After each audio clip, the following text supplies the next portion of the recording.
The day they left her began with the sound of a reluctant rooster and a sky the color of unripe oranges. The compound was still wet from the night rain, that kind that fell like gossip, soft, constant, and uninvited, leaving behind the smell of damp earth and bitter hibiscus.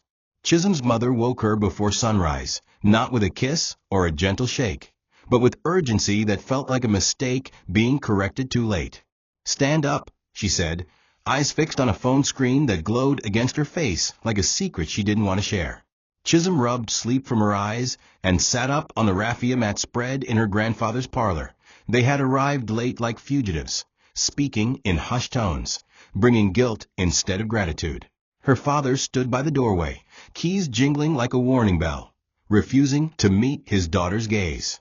"You will stay with Papa Okechukwu for a while," her mother said, smoothing a wrinkle out of her own expensive blouse, as though this were about clothes, not love. "We're very busy now. We'll come back once things settle." But things had never settled for them.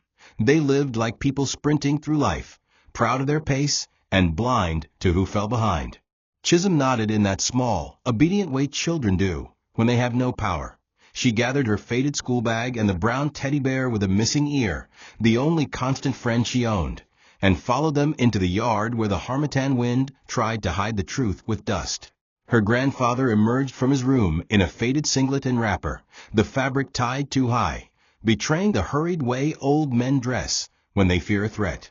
He blinked at the sight of them, face softening as it fell upon the small girl half hidden behind her mother's legs. "Nwam," he breathed, voice breaking like clay in sun. Before he could ask a question, her father dropped a nylon bag of provisions on the cement step, milk, sardines, Gary, as if love could be measured by pantry items. The car engine coughed awake. "We'll call," he promised the air, not the child, and climbed in. As the taillights dissolved into the morning mist, Chisom's chest squeezed. She didn't cry loudly. She learned early that loud tears don't change a single thing, they only echo. She slipped her hand into Papa's cracked palm, and in that fragile silence, they both understood what had just been said without words. The world had made her a burden, and only one man still wanted to carry her. The compound adjusted around their new reality the way old houses do, with small groans and stubbornness. Papa Okechukwu swept the front yard the way he swept sadness. Slowly, stubbornly, not because it stayed clean, but because he refused to live in dirt. He arranged Chisom's small clothes in an empty metal trunk, whose hinges squealed like they were gossiping about new tenants.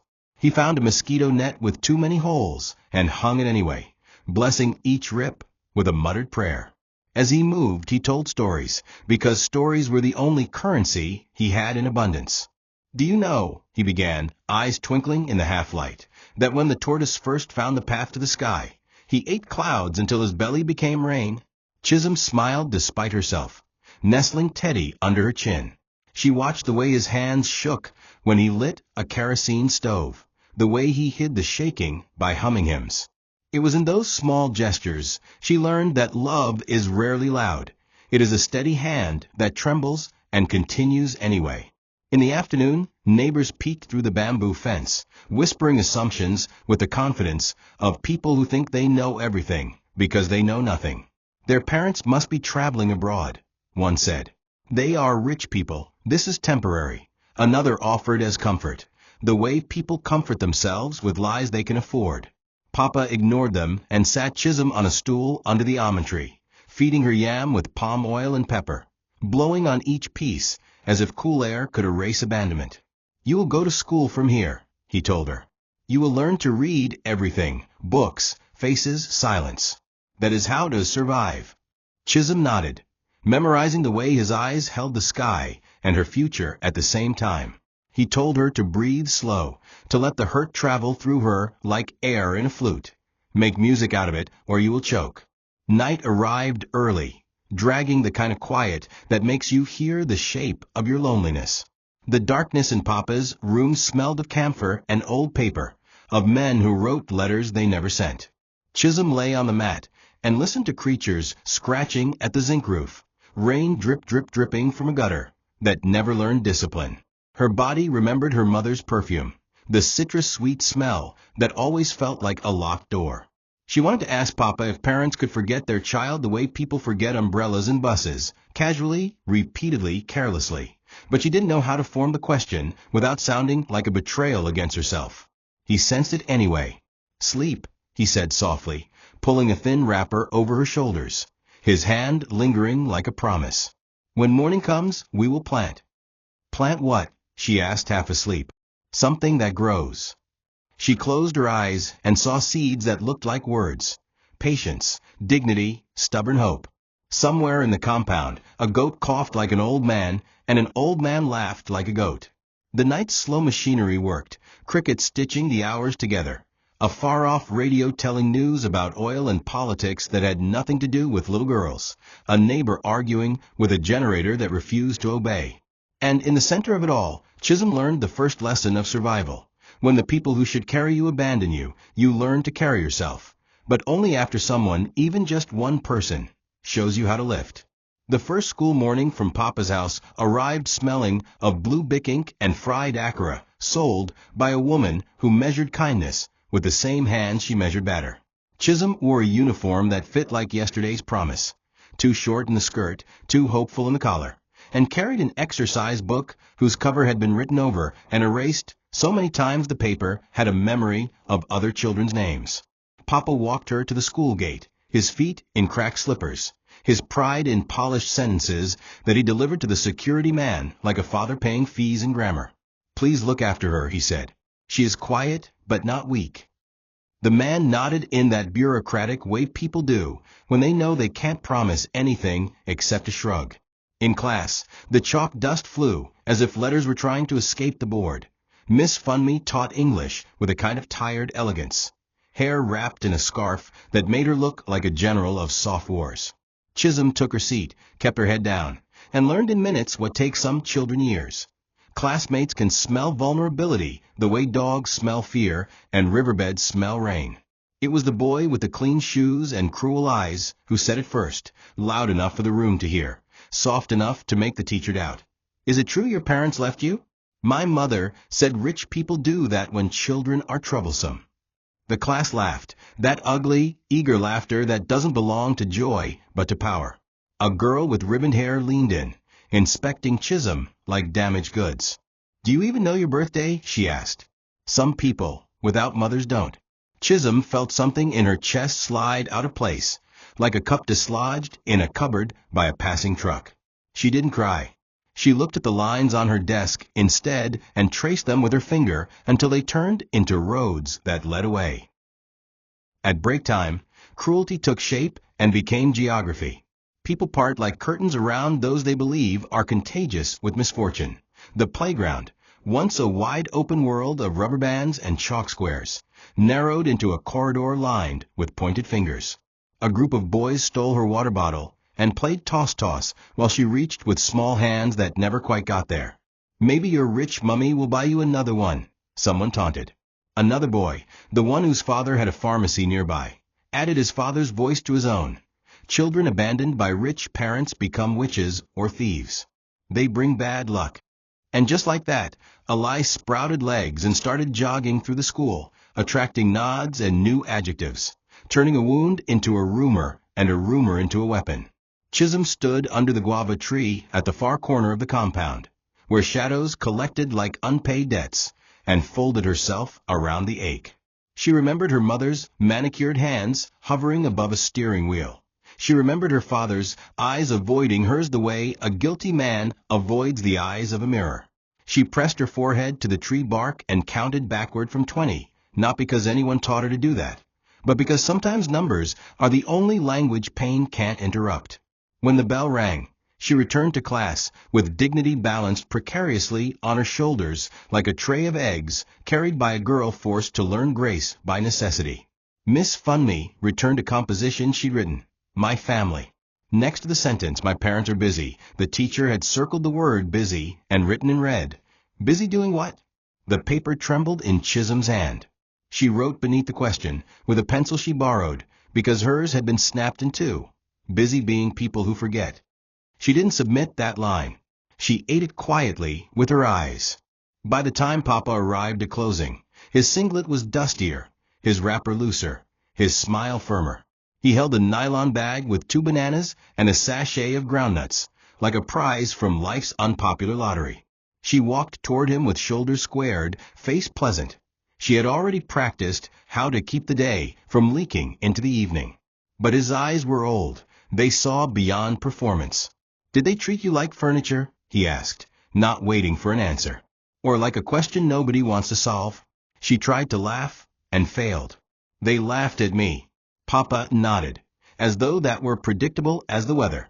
"People laugh when they see their own fear on another person's face," he said. "Tomorrow, let us give them something else to see." On the walk home, they passed the pharmacy of the boy whose mouth was bigger than his kindness. Papa stopped, greeted the pharmacist, and bought a single sheet of plaster and an empty bottle with a lid. "What is that for?" Chisom asked. "For building," he replied. At home, he washed the bottle, filled it with clean water, and wrapped it in the plaster like a soldier bandaging a wound. "This is your new bottle," he said, placing it in her palm. "When they try to toss it, the plaster will grip their fingers like shame." She laughed then, a small sound that sounded like a light finding a switch. That night, under the almond tree, Papa told a new story about a rope that learned to climb itself after everyone who had promised to pull it up got distracted by their own ladders. "You are that rope," he said, voice steady as a lantern. "I will not abandon you. Even if the world throws you away, I will tie you to something strong." Life in Papa's compound was not a sentence. It was a syllabus. Each week taught a subject. Scarcity, patience, ingenuity, and the elective called joy that you had to register for repeatedly because it kept dropping from your timetable without warning. On Mondays, Chisom learned to measure salt not with spoons, but with caution. Too little, and the soup tasted like hot water. Too much, and the body became thirsty for days. On Tuesdays, she learned that rent was not always money. Sometimes it was the ability to smile at neighbors who borrowed your kerosene and returned it as apologies. Wednesdays taught market mathematics, how to divide 500 Nigerian nairas into Gary, Bitterleaf, Maggie, and 1 tomato to trick the eyes. Thursdays were for cues, NEPA bill, water tap, pension office, accompanied by adults who had perfected the art of aging while standing. Fridays were for laundry and hope. Saturdays, they rested or pretended to. Sunday mornings bloomed like forgiveness. Papa wore a white shirt gone gentle with age, and Chisom wore a dress 2 sizes behind her growth, but several sizes ahead in dignity. Church was where poor people practiced being seen by God so they could survive being unseen by men. The congregation knew Papa as the retired civil servant who once carried files through corridors that treated him like furniture. If you listened closely during testimony time, you could hear his name spoken in the tired sigh of other pensioners. "God, remember Okachukwu the way you remembered Sarah." It was both envy and prayer, the way the poor wish one another miracles, without knowing whose turn it will be first. Some evenings, hunger arrived like an uncle who never announced visits, loud, entitled, unwilling to leave on time. On those nights, Papa told stories with extra seasoning. He described palm oil so rich it made steel spoons blush. He painted jollof rice so fragrant even angels licked their fingers. He spoke of fish so big it had opinions about politics. They laughed until the hunger loosened its tie and sat down like a civil guest. When laughter wasn't enough, they made sacrifices. 1 egg stretched into 3 mouths because pride had a mouth too. 1 teaspoon of milk dissolved into a full cup of tea and a long conversation. 1 slice of bread becoming a lesson on slicing your life in ways that still keep it whole. Through it all, Chisom noticed things. She noticed how Papa folded his receipts and kept them in a metal tin, how he stored letters that asked politely for what the government had taken rudely, how his handwriting refused to give up even when his fingers began to. She noticed how he never asked neighbors for money, but always asked for time, a lift on a motorcycle to the local government office, a witness signature, a queue saved during a quick bathroom run. She noticed how men at the pension office laughed with the kind of laughter that collects crumbs from other people's plates. "Come back tomorrow," they'd say, as if tomorrow were a room they owned keys to. And she noticed that every time they said it, something stubborn in Papa stood up straighter, as if his bones had a personal vendetta with humiliation. There were moments of beauty too, small and stubborn as weeds. The mango tree in the back corner bore fruit like a quiet reward for surviving another month. Chisom learned the art of waiting until just the right softness appeared under the skin, until sweetness pressed against the nail like a promise ripened by patience. A neighbor's baby, named Goodness, learned to walk and chose Chisom's doorway for her first public performance, staggering into her arms as if all beginnings belonged to girls who had been left but refused to be lost.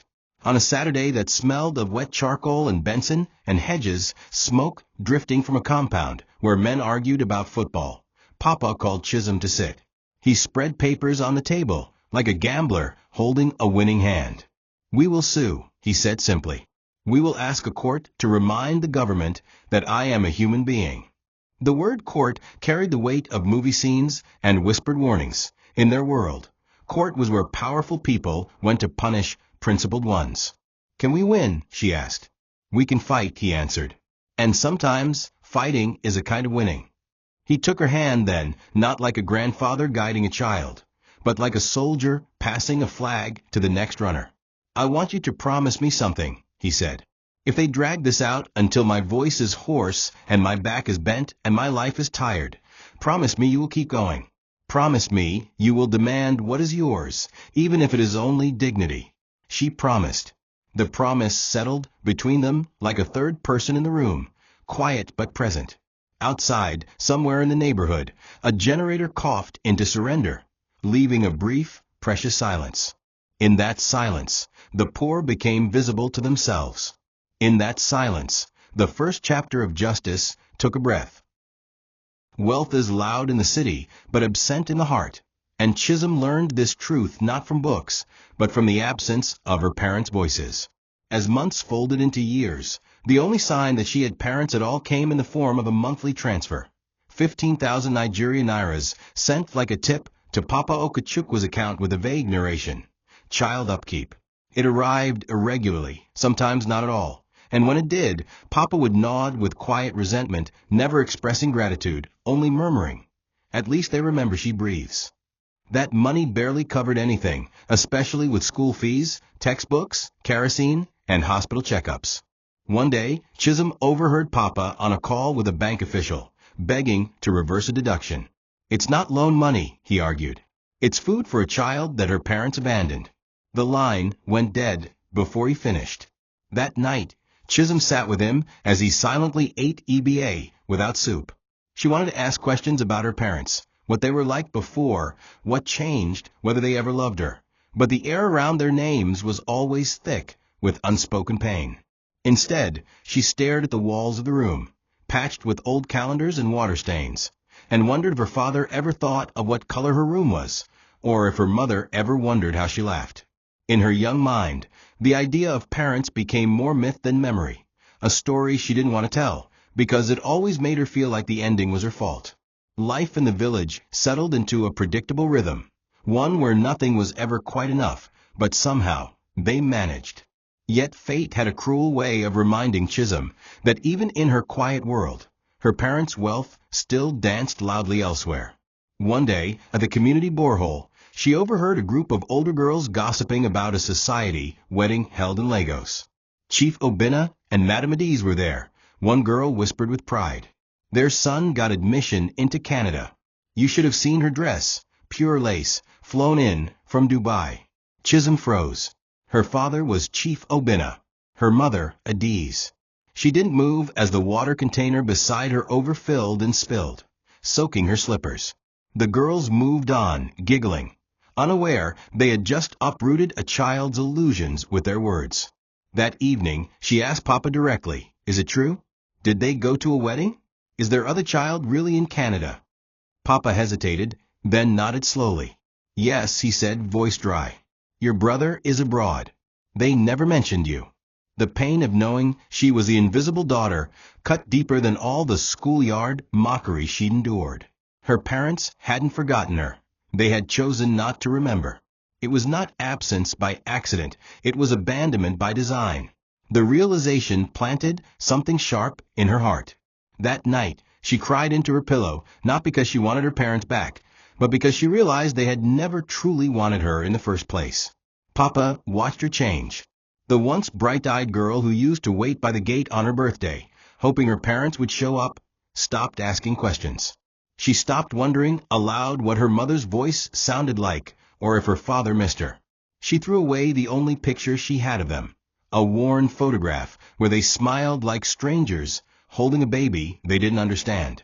When Papa found the torn pieces in the dustbin, he said nothing. Instead, he sat her down and told her a story from his youth, how he once worked for the colonial government, earning respect and insult in equal measure, how he was once offered a scholarship abroad, but turned it down to raise his son, Chisom, with discipline and integrity.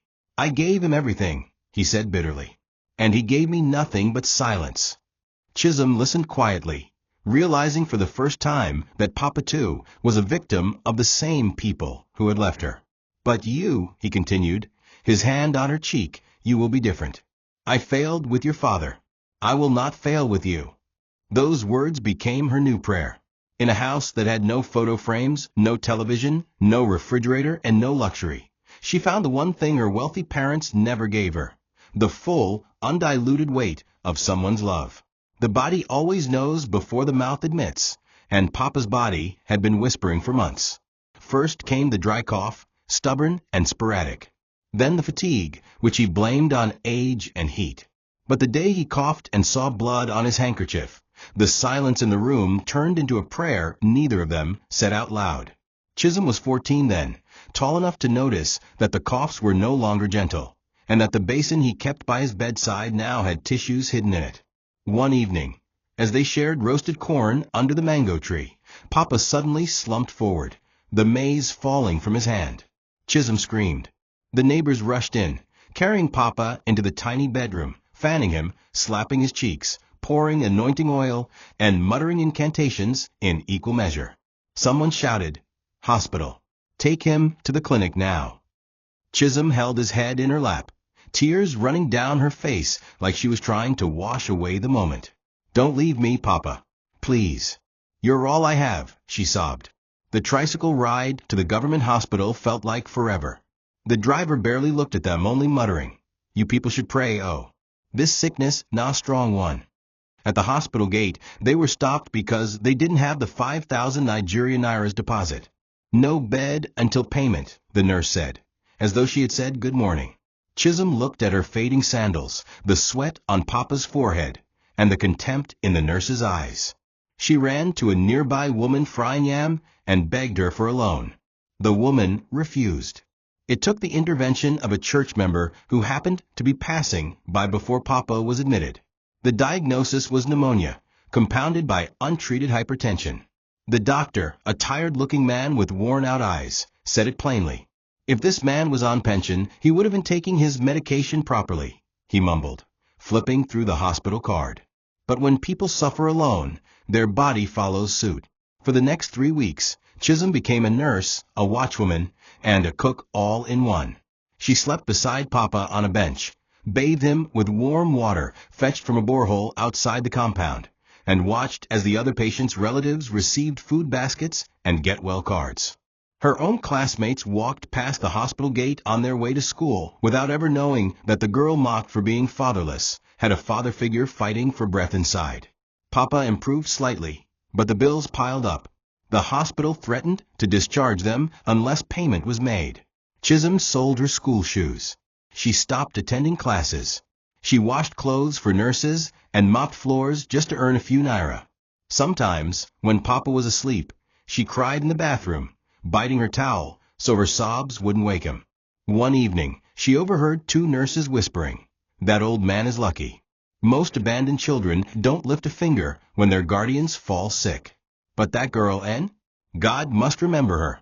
When Papa was finally discharged, they returned home not in triumph, but in quiet exhaustion. The compound had grown weeds in their absence. The neighbors pretended to have missed them, but offered no help. Chisom began rationing food. They sold Papa's old transistor radio and the faded wrapper gifted to him during his retirement ceremony. Still, she never complained. Every morning, she warmed his pap and placed it before him like an offering, refusing to let him feel like a burden. "You are not a liability," she'd whisper. "You're my anchor." Papa would smile weakly, brushing her cheek with fingers now too thin for his age. But beneath her strength, fear lurked like a shadow. She knew his health was failing faster than their resources.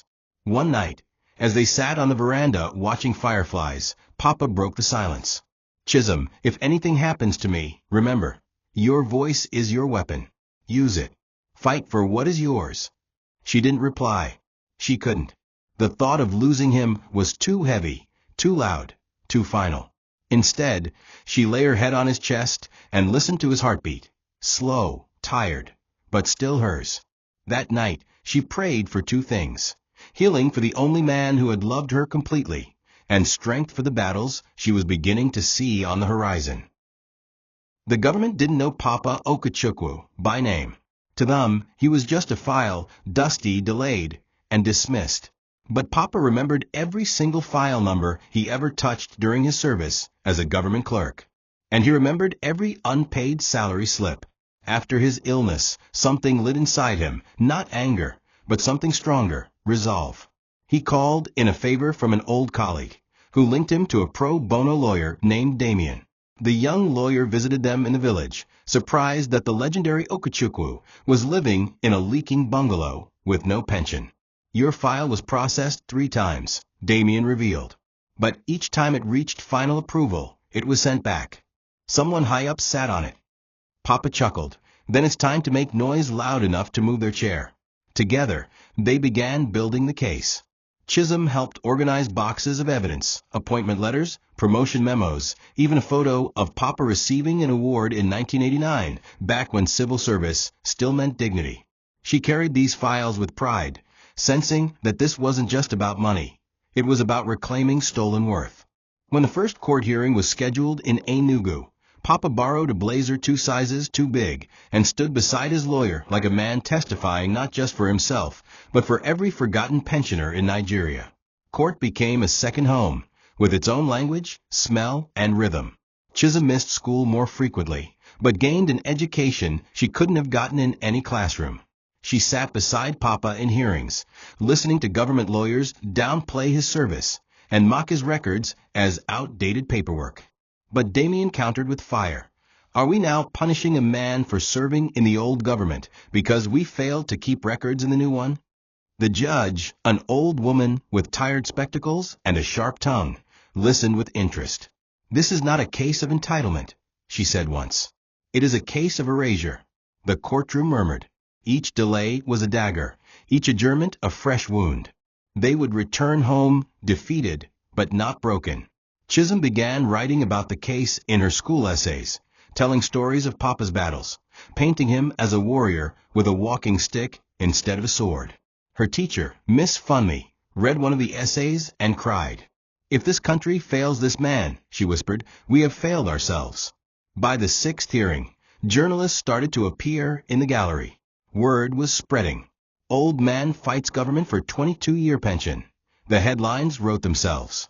Papa began receiving letters from other retirees, some encouraging, others simply weeping in ink. "Tell them we exist," one letter read. Chisom helped him reply. "We will not stop." Then, finally, on a rainy Monday when the air in the courtroom smelled like thunder and truth, the judge ruled in Papa's favor. "You are hereby ordered to pay Mr. Okechukwu his full pension arrears, with additional compensation of 200 million Nigerian nairas for damages and delay." The courtroom exploded in gasps. Papa's legs buckled, and Chisom caught him before he fell. Reporters crowded around them outside the court. "Sir, how do you feel?"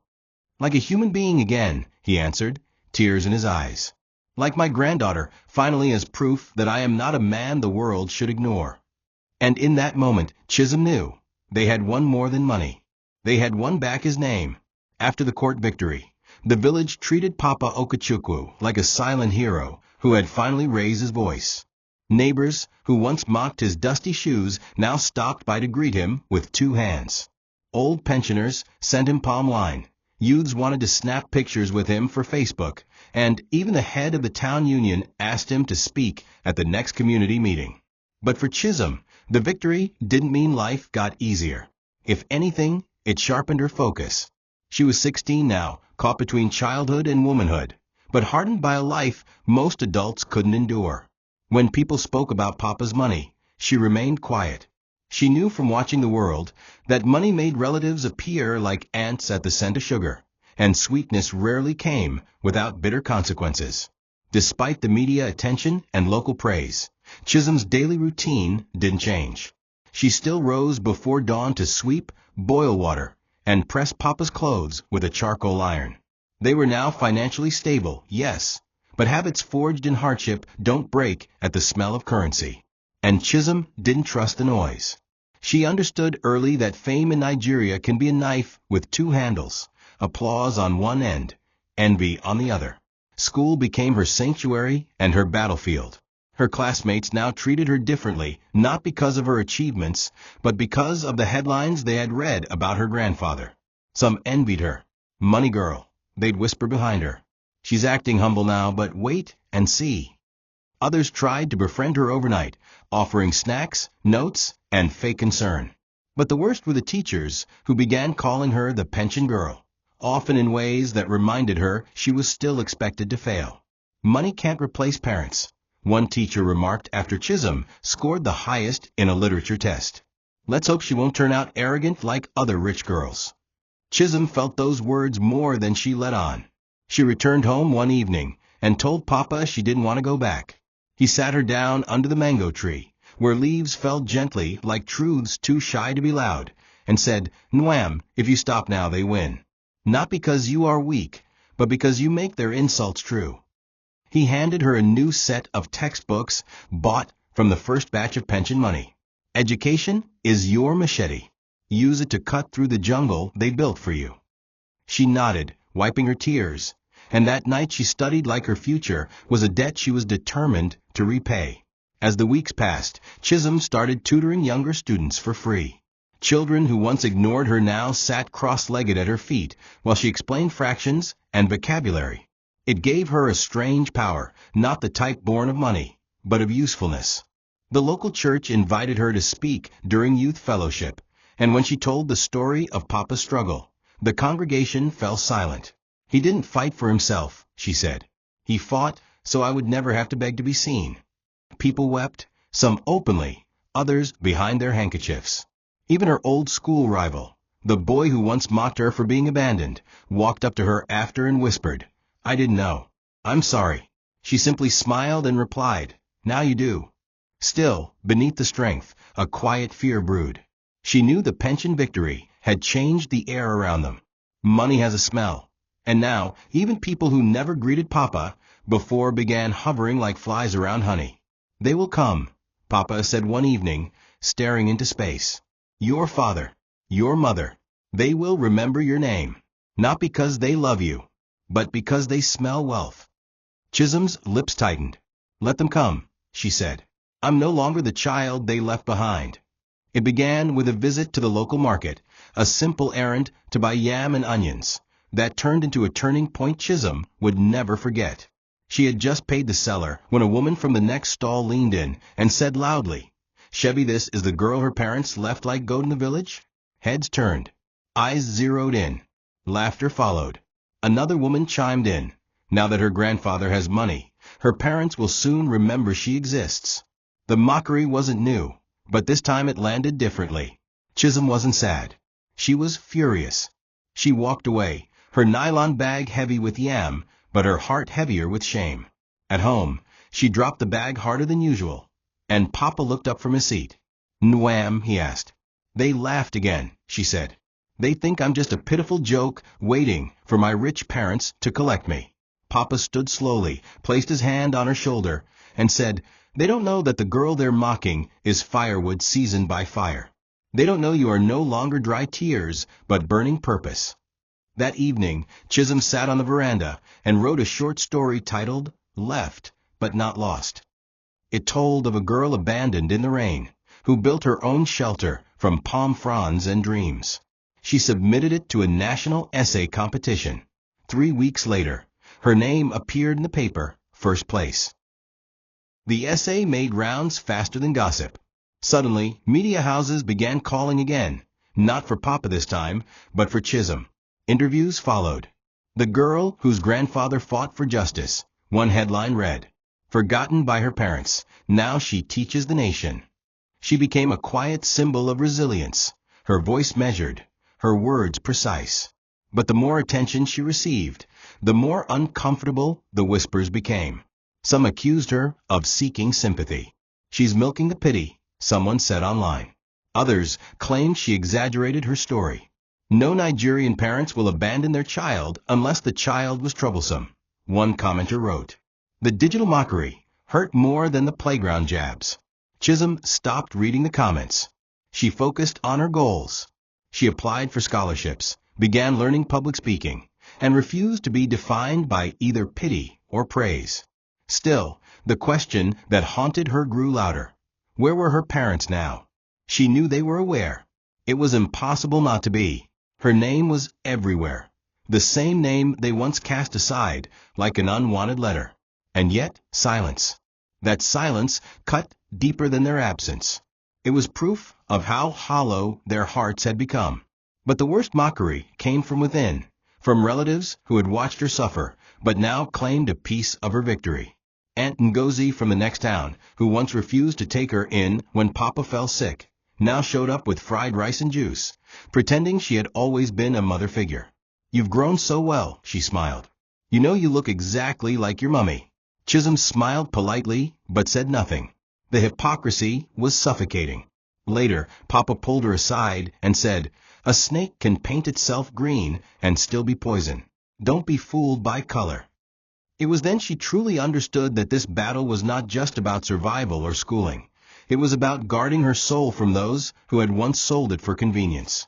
She held Papa's hand that night and whispered, "If I ever start to change, remind me where I came from." He smiled. "I won't need to. You carry your story in your eyes. Anyone who looks will know." She didn't sleep that night. Not because of fear, but because of resolve. Something was coming. She could feel it in her bones. And this time, she would not be caught unprepared. The announcement came not as a headline, but as a celebration. 1 year after the court ruling, the government, under pressure from activist groups and media, organized a national pension reform event. Papa Okechukwu was the guest of honor, dressed in a fresh white senator outfit tailored specially for him, with a cap that sat like a crown on his graying head. He stood before cameras, government officials, and a live audience. The Minister of Labor, flanked by 2 aides, shook his hand and declared, "Today we celebrate a man who refused to be erased. Today we pay not just a debt in money, but in honor." A massive check was unveiled. 900 million Nigerian nairas, total paid to all pensioners in his category, with Papa as the symbolic recipient. The camera zoomed in on Chisom in the front row, eyes glassy with pride. She had sewn her own gown for the occasion, a simple Ankara dress with Papa's initials embroidered near her heart. The hall stood up to clap. She clapped too, but her hands trembled. This was it, the turning point. Their pain had birthed something powerful, a legacy now publicly acknowledged. The money hit Papa's account in tranches. Overnight, their life changed. A small bungalow became a renovated duplex. The zinc roof was replaced with aluminum sheets. Solar panels lined the courtyard. Papa insisted on fixing the community borehole first. "If we eat while others are thirsty, we are no better than the ones who forgot me," he said. Chisom got a brand new laptop and a room filled with books she had always wanted but never had access to. She also got silence from her parents. No call, no message, no visit. For months, it stayed that way. She thought maybe they had truly erased her from their lives. Until one Sunday afternoon, while returning from church, she noticed a black Prado parked in front of their gate. Her heart stilled. 2 people stepped out. Her mother in expensive lace, her father in agbada and sunglasses. They stood awkwardly by the gate, pretending to admire the compound. She knew instantly. The silence had ended. They had come, not because of love, but because of the scent of money. Chisom didn't speak. She stared at them as one stares at a picture hung wrongly on the wall, familiar yet misplaced. Her father stepped forward, clearing his throat like a man and used to apologizing. "Chisom, my daughter," he said, stretching out a hand. Her mother followed suit, dabbing her eyes with a silk handkerchief. "You've grown," she whispered, "so beautiful. You have your father's strength." Chisom didn't move. Papa appeared at the door behind her, holding his walking stick like a staff of judgment. The tension in the air felt like rain was coming. He said nothing. He didn't need to. Everything they had feared, everything they had fought for, everything they had become, was now under scrutiny. As her parents stepped closer, Chisom took a deep breath. The real war had begun. The village had never seen anything like it. Long after the pension case had been closed and the compensation deposited into Papa Okachukwa's account, the federal government, desperate to fix its public image, announced a nationwide pension reform awareness campaign, and they invited Papa to be the face of it. A public celebration was arranged in Enugu State Stadium. Banners with his name flew beside the Nigerian flag, and local radio stations buzzed for weeks in advance. On the morning of the event, Chisom woke early and carefully dressed her grandfather. She pressed his senator outfit until there wasn't a single wrinkle, adjusted his walking stick, and helped him into the black SUV sent by the ministry. Her own dress was modest, pale green, with Papa's initials sewn discreetly on the sleeve, but she wore it like armor. When they entered the stadium, thousands of pensioners stood to clap. Some cheered, others wept. A choir of elderly widows sang, "We remember, we remember." Chisom sat beside Papa as the Minister of Labor gave a long-winded speech, but her mind wasn't on the fanfare. It was on the seats behind them, empty now, but her gut told her they wouldn't be for long. The ceremony climaxed when Papa was invited to the stage. He walked slowly but upright, flanked by two aides, his cane tapping rhythmically against the concrete. When he reached the microphone, silence fell. He didn't read a speech. He didn't open a folder. Instead, he took out his old ID card, the one he used to flash at gates where he was never respected, and raised it. "This," he said, voice trembling but clear, "is what you forgot. For years, I was invisible. They said my file was missing, but I was never missing. I was just buried under dust and excuses." A hush swept the crowd. Then, thunderous applause. Chisom stood up, hands shaking as she clapped, her heart swelling with pride. She had watched this man suffer indignity after indignity, and now the world was seeing what she'd known all along. He was not just a poor grandfather. He was a warrior, a record, a monument. The event ended with photos, interviews, and promises from the government to continue pension reforms. For once, Chisom allowed herself to feel peace. She thought the worst was over. She was wrong. That night, when they returned to the village, a small crowd awaited them outside the newly renovated compound. Neighbors, journalists, local council officials. Some came to celebrate, others came to assess. Among the crowd stood a tall man in a brown suit, holding a briefcase and wearing an uninvited smile. "My name is Barrister Ume," he said. "I represent a group of interested parties with historical connections to your family." Chisom tensed. Papa squinted. "Interested in what?" The man smiled wider. "The future, sir. The estate. The legacy." It was the first time someone had called it an estate, and the word tasted bitter in Chisom's mouth. "You mean the money," she snapped. The lawyer chuckled. "Call it what you will. You're now a public family. Expect public interest." He handed her a business card and disappeared into the dark. That was the moment she knew the story had shifted. They were no longer just survivors. They were targets. The next morning, the Prado returned. It parked quietly, like guilt in a guilty heart. Chisom had just finished sweeping the compound when she saw it. Her heart didn't race. It hardened. Her parents stepped out like actors who had been rehearsing the scene for years. Chief Obinna wore an agbada too clean for sincerity, while Madame Adiz clutched her designer purse like it contained her dignity. "Chisom," her mother began, "you've grown into such a fine lady." Chisom remained rooted, arms crossed, face unreadable. Her father stepped forward with a weak smile. "My daughter," he said, as though the word alone could bridge 15 years of silence. "We came to visit, to congratulate Papa. And you, of course. Papa emerged from the house, his face like carved stone. He didn't greet them. He simply asked, "Why now?" Her father chuckled nervously. "Papa, no be like that. We've always planned to reconnect. But, work, travel, Lagos life." Papa raised his cane and pointed it at the car. "Turn it around," he said. "Go back to whatever rock you crawl from." But they didn't leave. Instead, they knelt, yes, knelt before him. Adiz held onto Papa's leg like a child begging a father not to flog her. "We were wrong," she sobbed. "We didn't know how to raise a child. We thought money could do it. But please forgive us." Chisom stood silently, watching the scene as though she were an outsider to her own life. The same woman who once said she was too busy to be a mother was now groveling on red dust. The same man who drove off without looking back now said, "Let's be a family again." Papa said nothing. Instead, he turned to Chisom. "What do you want to do?" She blinked. For a moment, she was the child again, confused, hopeful, broken. Then she remembered hospital benches, empty lunch boxes, classroom whispers, and nights without power but full of prayer. "I want to know why you left me," she said softly. "Tell me why, and say it with your full chest." Her father looked at her like she just asked him to bleed. "It wasn't you," he muttered. "We were young, busy, climbing the ladder. Your birth was inconvenient." The words stabbed her. Inconvenient. Not unexpected. Not difficult. Inconvenient. Her mother added, "We thought leaving you with Papa would be better. We always sent money." Chisom laughed then, a low, bitter laugh. "You sent guilt.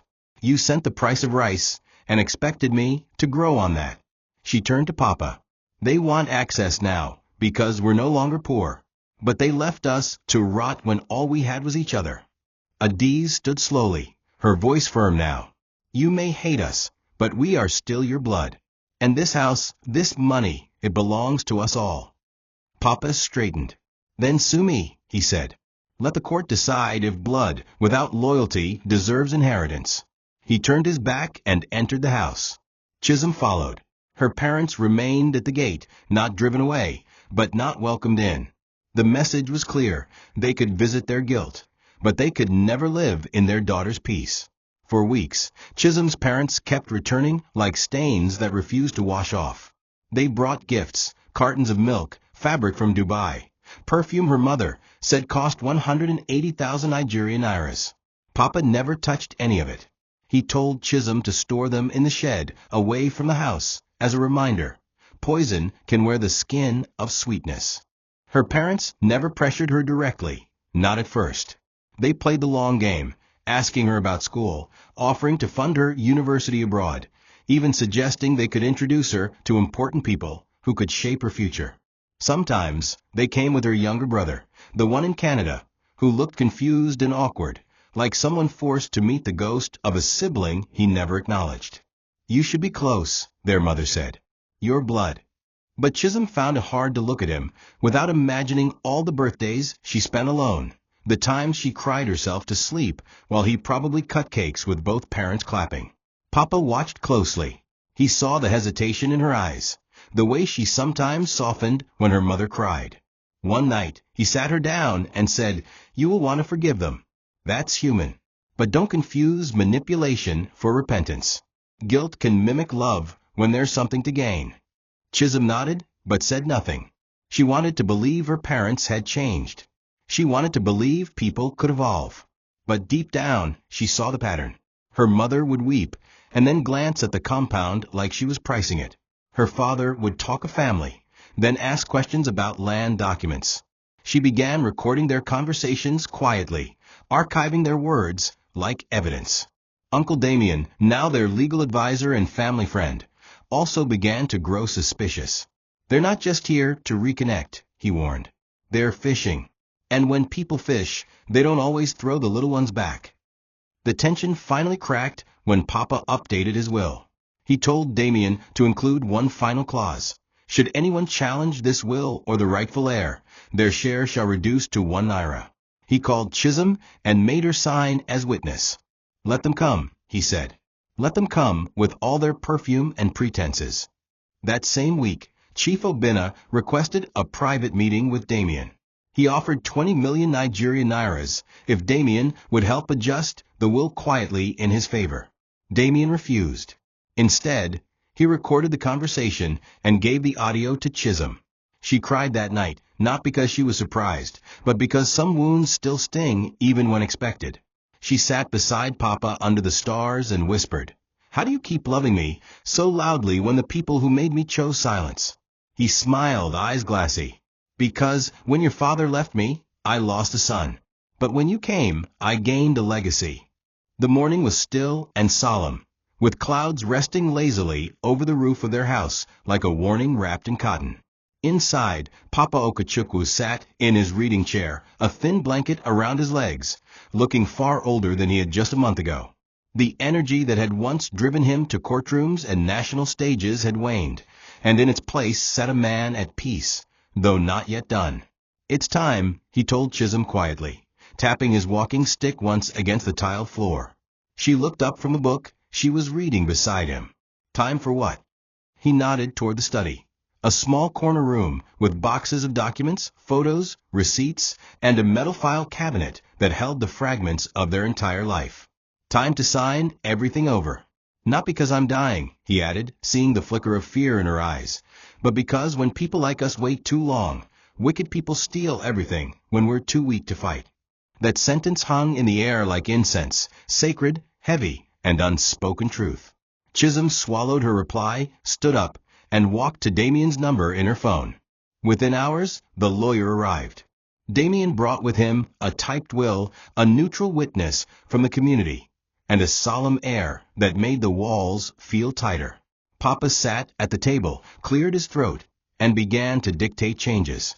Chisom was to inherit 95% of his estate, including all cash, property, savings bonds, and a plot of land in Enugu City he had quietly purchased years earlier but kept hidden. The remaining 5% was to be distributed to the community in his name, to build a library, fund scholarships, and provide clean water. His son, Chisom, and wife Adiz were to receive 1 Nigerian naira each, a deliberate move meant not to erase them, but to leave a statement that could never be twisted. "Let them show the world what I gave them," Papa said bitterly, "and explain why it's all they deserve." Damien paused before typing it down, giving Papa one last chance to reconsider. "Should I reduce it to nothing?" the lawyer asked. Papa shook his head. "Let them carry shame in their palms." Once it was done, Papa signed the document with trembling hands. Chisom signed as witness. Damien sealed the envelope and handed Papa a certified copy while the original was sent to his chambers. As the ink dried, Chisom sat beside her grandfather and held his fingers. "You trust me with everything?" she asked. He looked at her, eyes soft. "I've always trusted you with more than that. I trust you with my name." The days that followed were filled with a strange calm. Papa insisted on eating small meals, listening to old high-life music, and telling stories from his youth. He told Chisom about his first love, how he lost his mother in childbirth, how he once ran barefoot for 3 kilometers to deliver a government file on time. They laughed, cried, and sometimes sat in silence as the days turned into pages in a book nearing its end. Her parents visited once more, but this time, Chisom met them at the gate and said simply, "He's resting. Come back another decade." They left without protest. In the evenings, Papa would sit under the almond tree, his chair facing the road. "I want to see the sunset from here," he'd say. "When I go, let me leave through the same road I waited on for years." Chisom knew what he meant. He wasn't just waiting for the sunset. He was preparing to become part of it. And though her heart ached, she didn't stop him. "You don't interrupt the rituals of dying men who lived with purpose." It was a quiet Sunday morning, the kind of morning where the birds sing slower, and the breeze feels padded like cotton. Chisom woke up before dawn to make pap and akra. She boiled water, added a pinch of ginger, Papa's favorite, and walked into his room with a tray balanced on one hand and a smile already forming. But the moment she stepped in, she stopped. The room was still. Still in a way that even the shadows looked different. Papa was seated in his reading chair, dressed in white, head tilted slightly, lips parted just enough to look like he was whispering something to God. The book he had been reading was closed on his lap. A dried hibiscus flower was tucked inside it as a bookmark. For a few seconds, Chisom didn't move. She stood there, absorbing the silence, refusing to believe it. Then, slowly, the tray dropped from her hand, and she collapsed to her knees. "Papa." Her voice cracked like dry harmattan lips. She crawled toward him, shook his hand. It was warm but unresponsive. She felt for a pulse. None. She placed her head on his chest. No beat. No breath. Just the soft scent of shea butter and old age. "No," she whispered. "No, not today. Not like this." The neighbors came when they heard her screams. Some burst into tears. Others stood solemnly, not daring to enter the room.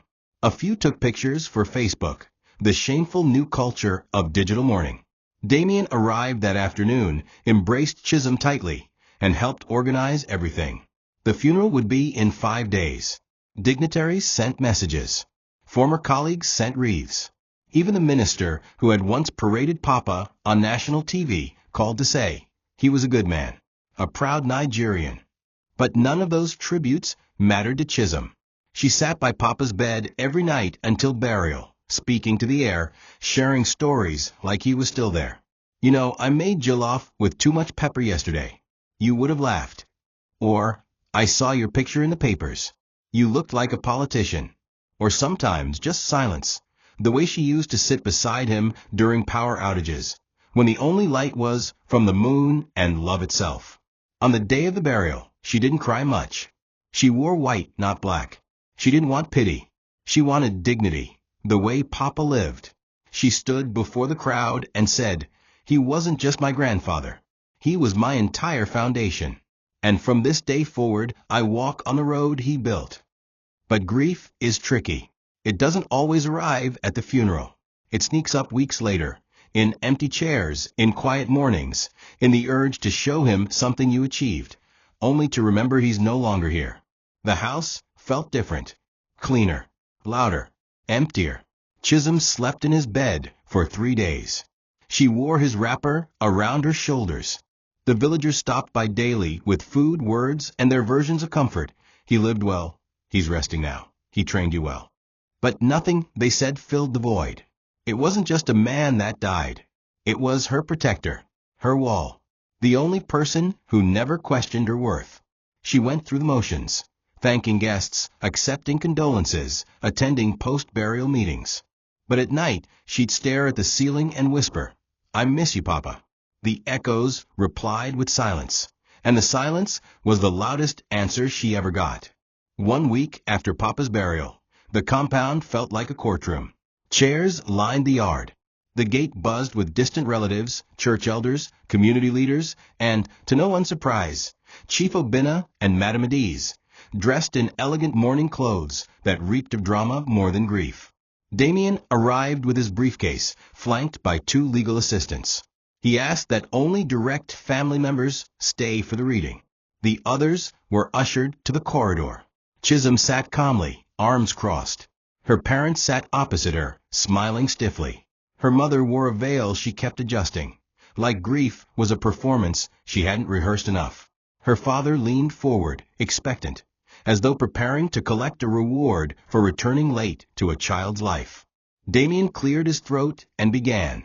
"This is the official last will and testament of Mr. Okechukwu Elias, dated and witnessed 3 months prior to his passing." The will was straightforward. The Enugu property, the pension compensation balance, the vehicles, the bonds, the community land, all of it, 95%, bequeathed to Chisom. A short pause. Then the final clause. "To my son Obinna and his wife Adiz, I leave 1 naira each." This is not an error.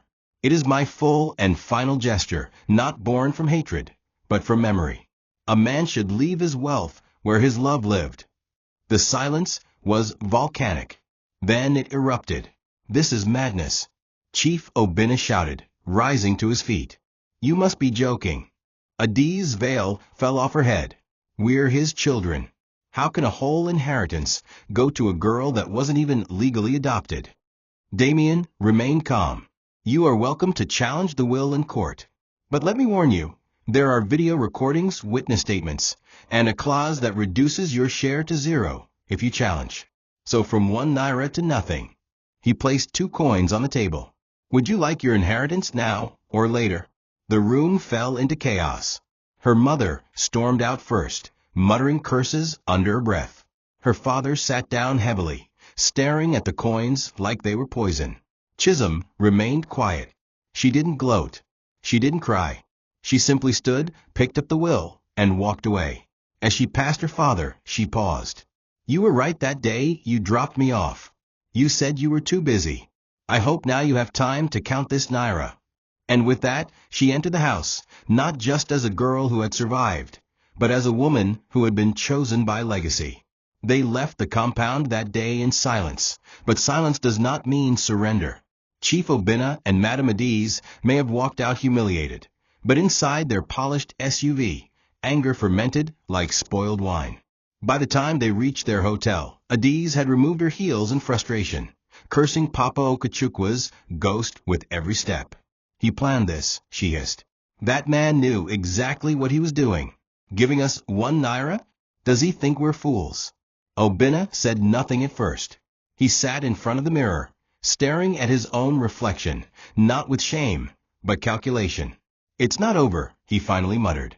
That girl thinks she has won. She hasn't. All that money, all that property, she's a child. We'll take it from her legally.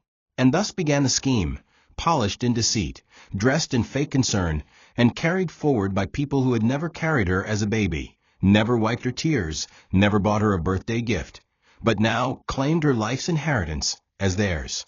The first step was public sympathy. Obinna reached out to a local journalist he knew, someone easily bought with cheap favors and expensive whiskey. Within 2 days, an article surfaced in the Eastern Eye. Estranged parents shocked as daughter inherits $10 million without discussion. Claims of manipulation emerge. The article portrayed Obinna and Adiz as misunderstood parents who had only left their daughter with the grandfather for educational and spiritual grounding, only to be shut out of family affairs by vindictive legal forces. They even inserted a photo, one taken during a staged visit to Chisom's primary school 10 years ago, which Chisom had never even seen before. The article trended for the wrong reasons. Social media was a war zone. She's ungrateful. At least her parents are still alive. Blood is thicker than pride. She's just a girl. What does she know about managing millions? Chisom, for the first time in months, stopped opening her messages. Hate had a way of slipping into your inbox, disguised as advice. Then came the legal petition. Her parents filed a suit in Enugu State High Court claiming manipulation of an elder, accusing Uncle Damien of influencing the will, and Chisom of withholding property from rightful family beneficiaries. The document arrived in a brown envelope, delivered by a man who could barely look Chisom in the eye. She opened it slowly, read it twice, and laughed, not because it was funny, but because pain sometimes bubbles through as a reflex when you refuse to cry. They're really doing this, she whispered. They're actually suing me for being loved more than they deserved. Damien wasn't surprised. He had expected it. Don't worry, he said calmly, scanning the documents. They've made one mistake. Chisom looked at him. Which is? Damien smiled. They think this battle is about money. But it's about memory. And in that court, we will drag memory like evidence. She nodded slowly. Let's make them remember what they forgot. As the court date approached, Chisom found herself alone in ways she never imagined. People who once smiled in her compound now walked past without greeting. Some neighbors whispered, others outright mocked. She should have just shared the money with her parents. Someone muttered at the market. Who does she think she is? A queen.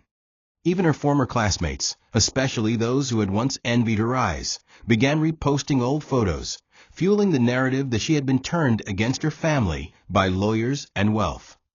The betrayal hit her hardest when her church fellowship quietly dropped her from the youth choir. No explanation, just exclusion. She had once found solace in their songs, in the rhythm of community worship. But now her voice wasn't welcome. not because of sin, but because of inheritance. It was a reminder. In a world where tradition ruled, a woman who defied the expectations of loyalty, even for her survival, was often cast as the villain. Her parents, meanwhile, leaned deeper into their performance. They began posting on Facebook and Instagram, sharing photos of themselves holding Chisom as a baby, captioned with emotional drivel like, "No matter how far apart we are, a parent's love never dies." Adiz appeared on a local radio program, crying as she narrated how her only daughter was poisoned against her by an old man with a grudge. Listeners called in, some crying, some cursing. The backlash intensified. "She's heartless. She'll regret this one day. Money will finish, but parents won't come back." What no one talked about were the years of silence, the hospital bills, the hunger, the court battles, the mango tree talks, the endless nights Papa held her hand when fever refused to let go. Those weren't trending hashtags. They weren't viral. They were her truths, but truth, she realized, was not as loud as lies when money is involved. One evening, Chisom received a message that broke her. It was from a former teacher, Miss Funny, wiping tears the only person as who once Kayamika believed in reached her. the altar. The woman had Emeka shared her article extended his about hand, winning and the she took it national with essay no competition. trembling. The But vows now, were simple, the message but was sacred. cold. Chisom, I promise I don't to know never what to ask believe you to anymore. hide your scars. But if there's a he way said. to settle I this, promise with your to love the parents woman peacefully, who rose do from it. fire. You've come and to too walk far beside to be her known even for disgrace. when the world forgets That her night, journey. Chisom When didn't it was sleep. Kayamika's She turn, lay on she Papa's bed, smiled, staring and at I the ceiling, promised to never wondering how pretend to be justice perfect again. could feel I so promised lonely. to let love She see opened all his of me, wardrobe, not pulled just out the his hero wrapper, parts. and wrapped herself After in the it. ceremony, Then she as the whispered crowd into the night. gathered around You them, said they'd come. a journalist from You a said they'd small try. women's But you didn't say magazine it would feel approached. like the whole You world could would inspire turn its back. millions, She and said. from the stillness Do you have a quote came her for a own young reply. women watching? Let them turn. Kayamika But looked you at don't Emeka, turn back. then at the The sky. court session was Then she scheduled turned for to the Monday, camera and said, but the drama began "Don't let long anyone before tell you then. that your scars The night disqualify before, you from love, Chisom had barely from purpose, slept. or from Damien, joy." however, the was person calm who as ever, truly sees, dressed in he his will black never suit ask and you red to tie. shrink.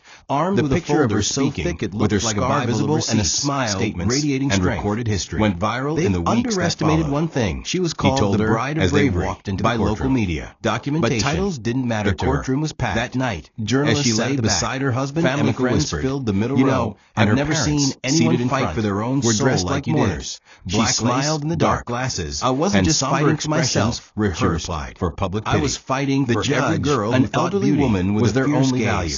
Entered and the as sleep courtroom gently with the took her, weight the of last decades tears she behind shed her. wasn't from pain, She called the case fear, Obina or grief. and Adiz It was versus from Chisom, gratitude, an estate, the kind of that only Okechukwu, comes when Elias. you survive a fire. And just like that, and come out the with your past was crown placed still on trial. intact. The plaintiff's lawyer went first, a flashy Lagos barrister with a taste for drama and metaphors. "My lord," he began, "this is not just a legal case. It is a moral one.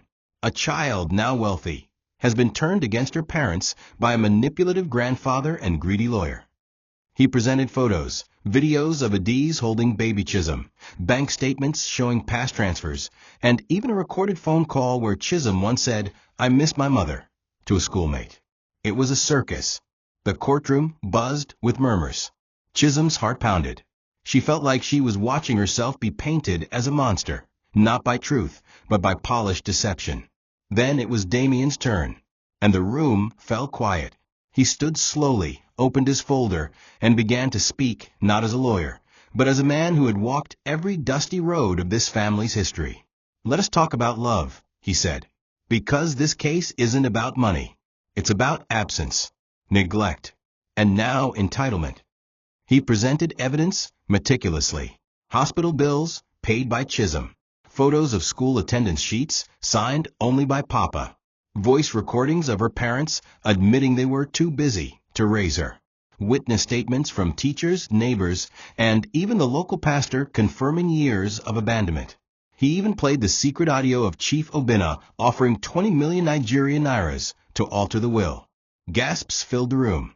The judge listened intently, nodding occasionally. But Damien wasn't done. He ended with a video. It was Papa, recorded 3 weeks before his death, speaking directly to the camera. "If you are watching this," he said, eyes sharp, voice clear, "then they've come. Let the world know I chose her not because she's my granddaughter, but because she never abandoned me, even when my own son did. This is my will, my voice, my truth. The courtroom went silent. No one spoke. Even the judge paused before asking for a recess. And in that moment, Chisom knew something had shifted. Not just in the case, but in how the world finally began to remember who really deserved to be called family. The final day of the trial dawned with a strange quiet, as if the entire community was holding its breath. The courtroom was packed tighter than before. Word had spread that judgment would be delivered, and even villagers who had never stepped inside a court showed up to see history unfold. Chisom sat still in her seat, hands folded, her face a mask of calm built from weeks of battle, years of sorrow, and decades of silence that had finally found voice. Her parents sat on the opposite side, their fake mourning outfits replaced with stiffer, more aggressive attire. Chief Obinna in a gray suit that looked like borrowed dignity, and Madame Adiz in a red and gold wrapper that sparkled under the fluorescent lights like Betrayal dressed for celebration. They whispered between themselves, likely holding onto some last-minute hope that the system could be bent. But Damien, standing beside Chisom, leaned over and said quietly, "They lost the moment truth entered the room." The judge entered, and everyone stood. She adjusted her glasses, opened the file before her, and began reading. Her tone was even, but her words sliced through the courtroom with clarity. The plaintiffs, Chief and Mrs. Obinna, have presented evidence of financial transfers and familial relationship. However, none of these materials prove active parenting, legal adoption, or responsibility toward the beneficiary, Miss Chisom Elias, for the majority of her life. Love is not performed with camera flashes or bank transfers. It is shown in presence, in sacrifice, and in memory. She paused, then continued. This court acknowledges the legitimacy of the will as valid, binding, and properly executed by the deceased. Claims of manipulation are hereby dismissed as unfounded and malicious. A few murmurs rose from the audience, but she raised a hand and silenced them. Then she turned to Chief Obinna and Adiz directly. To abandon a child in return for her inheritance is not just cruel, it is cowardly. She banged the gavel once. Judgment in favor of the defendant, Miss Chisom. The estate remains fully hers. The plaintiffs are fined 5 million Nigerian nairas, each, for legal harassment and slander. There was no applause, only silence. A silence so full of meaning it choked the air. Chisom bowed her head, not in arrogance, but in quiet relief. Her parents froze. Obinna's mouth opened, but no words came out. Adiz gripped her handbag like she was about to collapse. The courtroom slowly emptied. Reporters surrounded Chisom, but she said nothing. She walked out with Damien beside her, her chin lifted, eyes focused. A small crowd gathered outside, some cheering, some watching with wide-eyed awe. An old woman stepped forward and whispered, "Your grandfather would be proud." Chisom smiled faintly. He already was. The sun shone brightly that afternoon. Not loud, not boastful, just enough to feel like a final blessing on the head of a girl who had walked through abandonment, betrayal, and manipulation, and survived them all without becoming what hurt her. Weeks passed, and the media storm faded, as storms always do. People found other scandals to chase, other headlines to share. But Chisom's name remained spoken in hushed reverence, especially in the village. Not because she had money, but because she had survived with dignity. One evening, as she stood under the almond tree, she remembered her childhood, sitting on Papa's lap, asking if the stars had names. "They do," he had said, "but only those who look up often enough will remember them." She looked up that night and whispered, "Okechukwu, that was your name, and I will never forget it." Then she got to work. She used the estate to build the Okechukwu Memorial Learning Center, a free school with books, meals, and uniforms for orphans and abandoned children. She funded boreholes, gave out scholarships, and started a widow's microloan fund. When a journalist asked her why, she simply replied, "Because I was raised by a man who gave me everything when he had nothing." Her parents never recovered from the disgrace. Chief Obinna's business crumbled when his name became associated with the case. Investors pulled out. Contracts dried up. Rumors swirled about bankruptcy. Adiz tried to start a boutique in Lekki, but was mocked out of the market. Nashiwe disowned Pekin for 10 million, people whispered. Their shame became legend.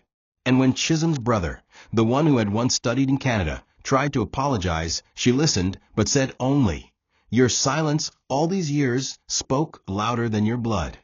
She forgave him quietly, but gave him nothing. Not money, not access, not family. Because some bridges, once burnt, are better left in ashes.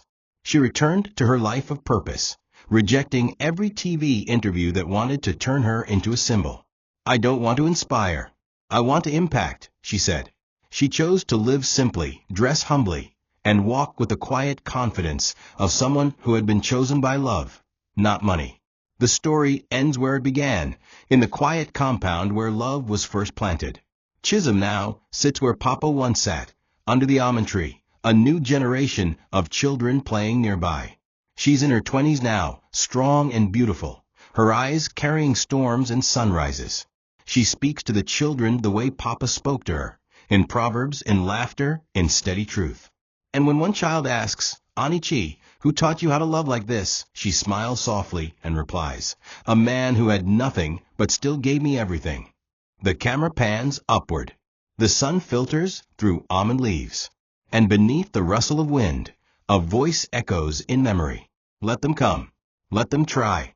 But you don't turn back. Thank you for watching this video. What did you learn from this story? Drop it in the comments. Please make sure you like, comment, and subscribe to my YouTube channel Tochi Stories for more.